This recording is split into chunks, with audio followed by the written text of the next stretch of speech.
Hello friends, खूप सारं स्वागत आपल्या आणखी एका नवीन व्हिडिओमध्ये। आज खूप छान असा 2 किलोचा स्क्वेअर शेपचा केक मी तुमच्यासोबत शेअर करणार आहे। आणि हा केक बनवताना माझ्याकडून एक गडबड झाली आहे, ती सुद्धा मी प्रामाणिकपणे तुमच्यासोबत शेअर करणार आहे। आत्तापर्यंत माझ्या जर्नीमध्ये तुम्ही मला खूप साथ दिली आहे आणि इथून पुढेही अशीच देत राहाल अशीच अपेक्षा करते। आणि काय चूक झालेली आहे तीही मी तुम्हाला अगदी प्रांजळपणे शेअर करते। तर चला, 2 किलोचा केक बनवण्यासाठी इथे मी साधारणतः 10 इंचाचं टीन घेतले। त्यामध्ये 4 कप प्रीमिक्स घेऊन चॉकलेटचं छान असं बॅटर बनवलं आहे आणि बेक करून घेतलेलं आहे स्क्वेअर शेपच्या टीनमध्ये 10 इंचाच्या। आणि त्याच्यासाठी साधारणतः जवळपास मी 14 बाय 14चा बेस वापरलेला आहे। तुम्हाला जर त्याच्यापेक्षा छोटा थोडा वापरायचा असेल 12 बाय 12चा तरीही चालेल, पण माझा थोडा मोठाच बेस झाला आणि माझ्याकडे 12 बाय 12चा गोल होता, स्क्वेअर शेपचा अवेलेबल नव्हता, म्हणून मग मला वापरायला लागला। 10 इंचाच्या टीनमध्ये केल्यामुळे 12 बाय 12चा सुद्धा जमला असता। असो, क्रीम कमी वापरायची असं कस्टमरची डिमांड होती आणि साधारणतः मला एक 3-4 दिवसच आधी ही केकची ऑर्डर कन्फर्म झाली होती। म्हटलं ठीक आहे, त्यांनी मला एक पिक्चर पाठवला होता, तसाच केक आम्हाला पाहिजे। म्हटलं ठीक आहे, देते बनवून, काहीच हरकत नाही। आणि तुम्ही इथे बघत असाल तर सेकंड लेअरसुद्धा आपण ठेवून घेतलेली आहे आणि छान असं सोकिंग करायचं आहे। आणि सोकिंग मी थोडं जास्त का केलं हेही सांगते, तुमच्या लक्षात आलं असेल। कस्टमरची डिमांड होती की त्यांना ओव्हर केक सॉफ्ट पाहिजे।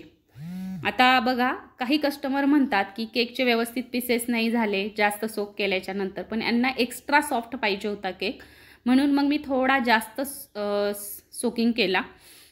तर असो, आता कस्टमरची जशी डिमांड होती तसंच केक मी त्यांना बनवून दिला आणि विशेष म्हणजे त्यांना आवडलाही।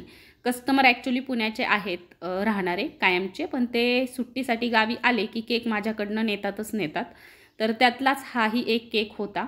तर आता मी चॉकलेटचं सिरप यूज केलेलं आहे फिलिंगला। तुम्ही इथे चॉकलेट गनाश, चोको चिप्स वगैरे यूज करू शकता। पर्सनली त्यांनी सांगितलं की चोको चिप्स वापरू नका, कारण काय होतं ते कडक होतात केक थंड झाला की, आणि मग चावताना प्रॉब्लेम येतो, असं त्यांनी सांगितलं, म्हणून मग नाही वापरले। तर आता तिसरी आणि शेवटची लेअर मी ठेवून घेतलेली आहे आणि पुन्हा क्रीम घेऊन केक पूर्ण क्रमकोट केला आहे। वरच्या क्रीमवरती सुद्धा मी इथे चॉकलेटचं सिरप टाकलं आहे, जेणेकरून आणखी एक्स्ट्रा चॉकलेटी केक आपल्याला लागेल आणि छान असा टेस्टलाही तयार होईल। तर आता पूर्ण केक क्रमकोट झालेला आहे। केक 2 किलोचा आहे, त्याच्यामुळे थोडासा हँडलिंगला प्रश्न पडतो, तरीही अजिबात घाबरून जायचं नाही आणि व्यवस्थित असा केक मी क्रमकोट केला आणि फ्रीजमधून छान सेटसुद्धा करून घेतला। तर बघू शकता, सेट झाल्याच्या नंतर सुद्धा मी कमी क्रीममध्येच पुन्हा फायनल आयसिंगला घेतला, कारण त्यांना क्रीम खूपच कमीत कमी पाहिजे होती असं त्यांचं मला म्हणणं होतं। तर म्हटलं ठीक आहे, देते। आणि त्यांनी मला जसा फोटो शेअर केला होता तसा करण्याचा मी प्रयत्न केला, पण गडबड जी झाली ती पुढेच आहे, तुम्ही बघाल आणि तुम्हालाही समजेल की ताई ती गडबडच झाली आहे, तसं करायला तू नको होतं। आता तुम्हीच मला सांगा, या दिवशी मला 2-2 किलोच्या 2 ऑर्डर, 1 किलोची 1 ऑर्डर आणि अर्धा किलोच्या 2 ऑर्डर, हे सगळे केक सोडून शॉपचे जवळपास मला 14 ते 15 केक करायचे होते। म्हणजे जवळजवळ तुम्ही बघा, एक 20-21 केक मला बनवायचे, शिवाय तेही मोठे मोठे, काही छोटे असे।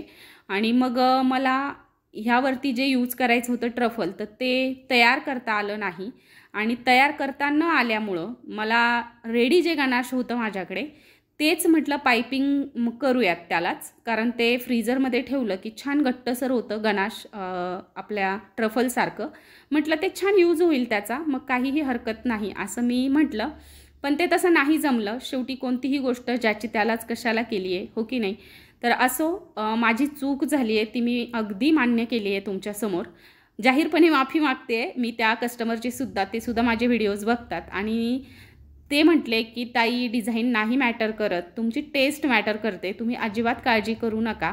मी म्हटलं त्यांना की माझ्याकडनं चूक झाली आहे, तुम्ही बघा, तुम्हाला आवडला तर ठीक, आणि केकचे तर ते पैसे देतातच, जितके म्हणतील तितके, त्यांचा काहीच प्रश्न नसतो, फक्त ट्रफल बनवलं नाही, ही चूक माझी झाली। आणि नंतर ऐनवेळी माझ्या लक्षात आलं तर तेव्हा ते बनवून सेट झालं नसतं, म्हणून मग मी नाही बनवलं।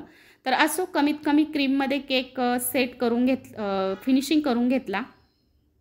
कोम स्क्रॅपरसुद्धा इथे मी केलेलं आहे आणि आता आपल्याला गनाश यूज करायचं आहे। गनाशने पूर्ण केक जो आहे तो कव्हर करायचा आहे। गनाश मी मेल्ट करून घेतला आहे, फ्रीजमध्ये ठेवलं की गणाश छान घट्ट होतं आणि तेच मी या केकवरती पायपिंगसाठी सुद्धा वापरले।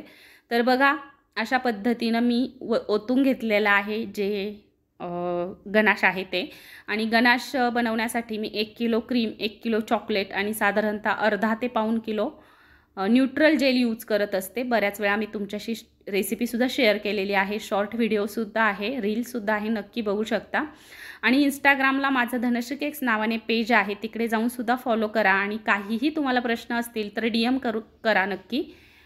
तर बघा या पद्धतीने आणि केक आपला रेडी झाला आहे। साईडला जे गणाश झालेलं होतं खाली आलेलं तर ते सगळं काढून घेतलं आणि छान असा केक आपला रेडी झालेला आहे। आता इथपर्यंतची प्रोसेस एकदम व्यवस्थित आणि एकदम छान पार पडली, पण खरा घोळ जो झाला आहे तो इथून पुढे झाला आहे।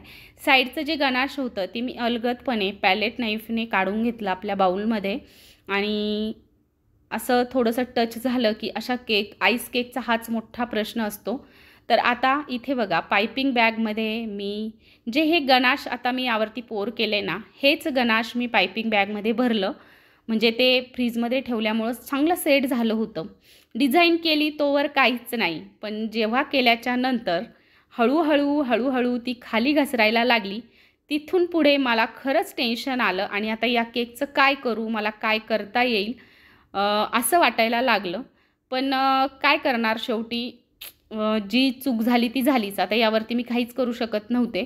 त्यावरतीच मी काही चॉकलेटचे बॉल्स ठेवले। त्यांनी सांगितलं होतं फरेरो रॉचरचे चॉकलेट बघा मिळाले तर, पण माझ्या गावात नाही मिळत, म्हणून मग मी हे चॉकलेटचे बॉल यूज केले आणि त्यांनी जो पिक पाठवला होता त्याच्यावरती हे सेम असेच होते, म्हणून मग मी हेच यूज केले। आणि मध्ये आपल्याला हॅपी बर्थडे जे काय बर्थडे बॉयचं नाव आहे ते लिहायचं होतं, तर हॅपी बर्थडे विनय असं आपल्याला केकवरती लिहायचं होतं। तर अशा पद्धतीने मी नावसुद्धा लिहून घेतलं, पण साईडची जी डिझाईन आहे ती साईडला खाली घरंगळली आणि मला थोडंसं ऑकवर्ड फील होत होतं हा केक देताना। आता केकची प्राईस म्हणाल तर 700 रुपये kg प्रमाणे 1400 रुपये केकचे मी घेतलेले आहेत आणि बाकीचं एक्स्ट्रा गणाश वगैरे यूज केलं त्याचे 100 म्हणजे 1500 रुपये केकचे टोटल मी घेतले होते। आणि या पद्धतीने केक रेडी केलेला आहे। एक मोठं बर्थडेचं टॅग लावलं आणि केक त्यांना दिला। त्यांनाही आवडला नाही असं नाही, पण मलाच थोडं ऑकवर्ड फील झालं। मी ट्रफल बनवायला पाहिजे होतं, ते नाही बनवलं आणि गणाशमध्ये काम चालवलं, पण ते इतकं फारसं नाही जमलं, ते फसलं। तर असो, माझी ही चूक झाली, तुम्ही अशी चूक नका करू। आणि केक जर आवडला तर एक लाईक नक्की करा, शेअर करा, सबस्क्राईब करा। भेटूयात अशाच एका छानशा नवीन व्हिडिओमध्ये। तोपर्यंत बाय, टेक केअर।